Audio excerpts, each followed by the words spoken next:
तमाम कलाकार, फनकार, चित्रकार दोस्तों को सलाम, नमस्कार और सत श्री अकाल।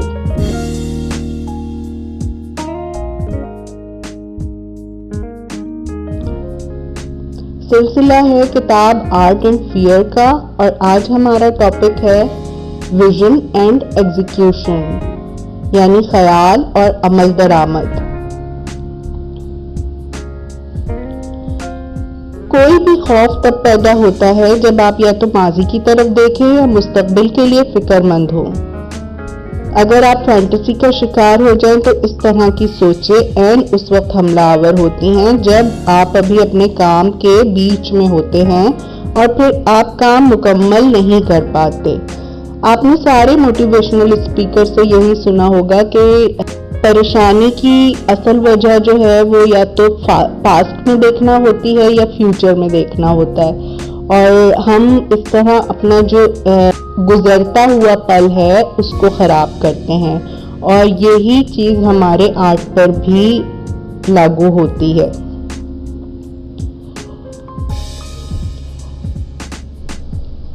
राइटर एक तालिब इल्म की कहानी सुनाता है कि डेविड बेजल ने एक उस्ताद से पियानो सीखना शुरू किया। कुछ माह सीखने के बाद वो अपने उस्ताद से गिला करता है कि जो म्यूजिक मैं अपने जहन में सुनता हूँ वो बहुत बेहतर है बनिस्बत उस म्यूजिक के जो मेरी उंगलियां बजाती हैं। उस्ताद जवाब देता है कि यही चीज है जो तुम्हें तब्दीली की तरफ और कामयाबी की तरफ लेकर जाएगी। यही गैर यकीनी असल में सरमाया है। खुद पर शक करना ही हमें आगे की तरफ गामजन करता है। आज का सबक ये है कि ख्याल ही हमारे काम के लिए रास्ता बनाता है। ख्याल यानी हमारे विचार, हमारी गैर यकीनी की कैफियत और मटेरियल से आगाही, ये तीन चीजें आर्ट के लिए जरूरी हैं और इनसे मुसव्विर सीखता है।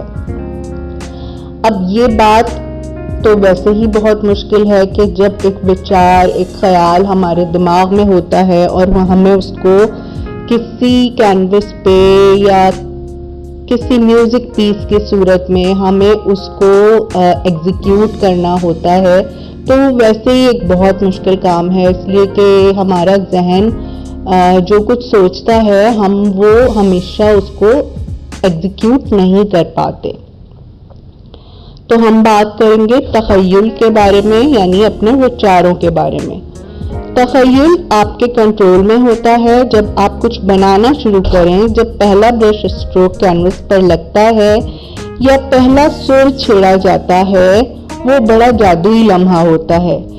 जो काम आगे बढ़ता है टेक्निक और क्राफ्ट हावी आता जाता है और तखय्युल यानी हमारे विचार कहीं पीछे चले जाते हैं।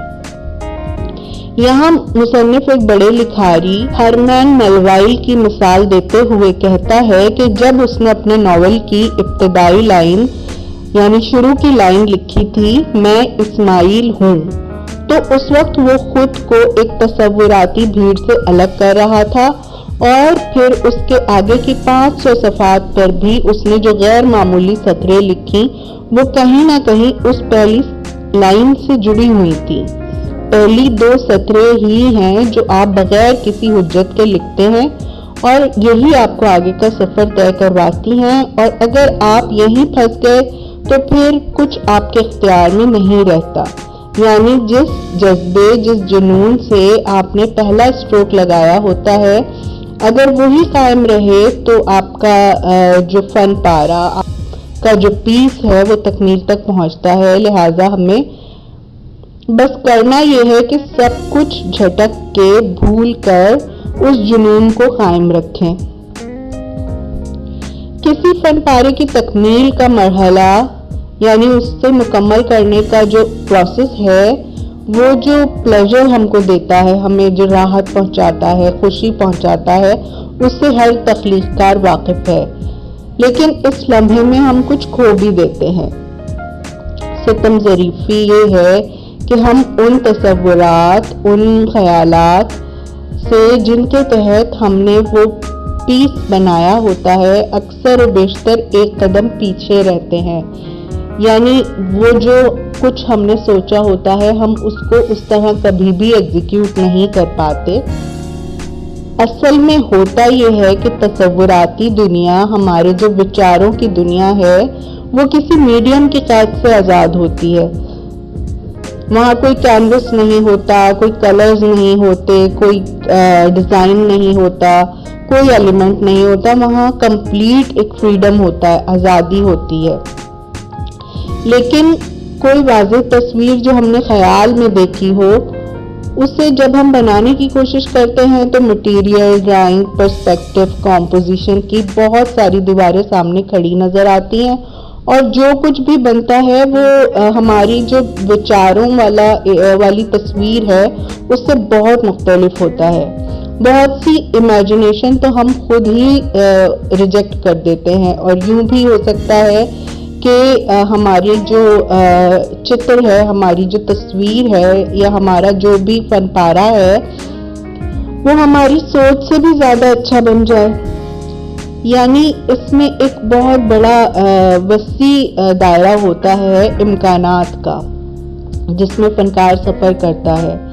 20वीं सदी का डिज़ाइनर चार्ल्स एमिस, जिसने इंडस्ट्री को नई जिंदगी दी, कहता है कि वो सिर्फ 1% एनर्जी ख्याल को देता है, बाकी 99% यानी 99% एनर्जी उस ख्याल या डिज़ाइन को अमली जामा पहनाने में यानी उसको एग्जीक्यूट करने पर सर्फ होती है। और सरप्राइज़ ये है कि उस ख्याली खाके से आप 100 चीज़ें बना डालें, तब शायद कोई एक आध पीस उस तसव्वुर जैसा बन पाता है, उस आपका जो इमेजिनेशन है उस जैसा बन पाता है। आपका काम बस इतना है कि तसव्वुर या इमेजिनेशन जो भी हो उसे उस हद तक बनाने की कोशिश करें जितना आपसे मुमकिन हो सके। शायर स्टैनले केंट्स कहता है कि कोई नज़म जब तसव्वुर में होती है तो वो परफेक्ट होती है। मसला तब खड़ा होता है जब उसे ज़बान में तब्दील करने की कोशिश की जाए। यही सोच है। फनकार ख्वाब देखता है एक अजीम फनपारा बनाने का, एक अजीम चित्र बनाने का, लेकिन उसे कैसे बनाना है ये ख्वाब नहीं देखता। उस हल्की सी छवि को, उस हल्की सी तस्वीर को हकीकत की शक्ल देना ऐसा ही है जैसे किसी पत्थर की दीवार के आर पार गुजरना। फनकार ज़हनी तनाव का शिकार इसलिए नहीं होता कि ये तमाम अमल बहुत सुस्त रफ्तार है, बल्कि वो इसलिए तनाव का शिकार होता है कि उसकी सोच की रफ्तार बहुत तेज़ है। हमें कोई भी इमेजिनेशन कायम करने में, कोई भी इमेज अपने दिमाग में बनाने में चंद मिनट लगते हैं, लेकिन वही इमेज जब हम एग्जीक्यूट करने खड़े होते हैं, जब हम कैनवस पर उतारने या पत्थर में उतारने के लिए खड़े होते हैं, तो वो एक बहुत लॉन्ग प्रोसेस होता है, एक बड़ा लंबा टाइम होता है। तो वो उसके बीच में अक्सर हम बहुत ज़्यादा फ्रस्ट्रेटेड भी हो जाते हैं जब हम वैसा कुछ नहीं कर पा रहे होते जैसा हमने सोचा होता है। तो बहुत से लोग फ्रस्ट्रेटेड होते हैं और उसको बीच में ही छोड़ भी देते हैं। तो आर्टिस्ट को करना सिर्फ ये है कि उसको उस फ्रस्ट्रेशन को अपने ऊपर हावी नहीं होने देना और अपनी जो उसकी विचार और कल्पना थी उसको अपने दिमाग में उसको बनाए रखना है और उसको एग्जीक्यूट करने में आखिर तक जाने की कोशिश करना है। और बस इतनी कोशिश करना है कि आप उसको बेहतर तरीके से जिस हद तक भी एग्जीक्यूट कर सको उसको करो।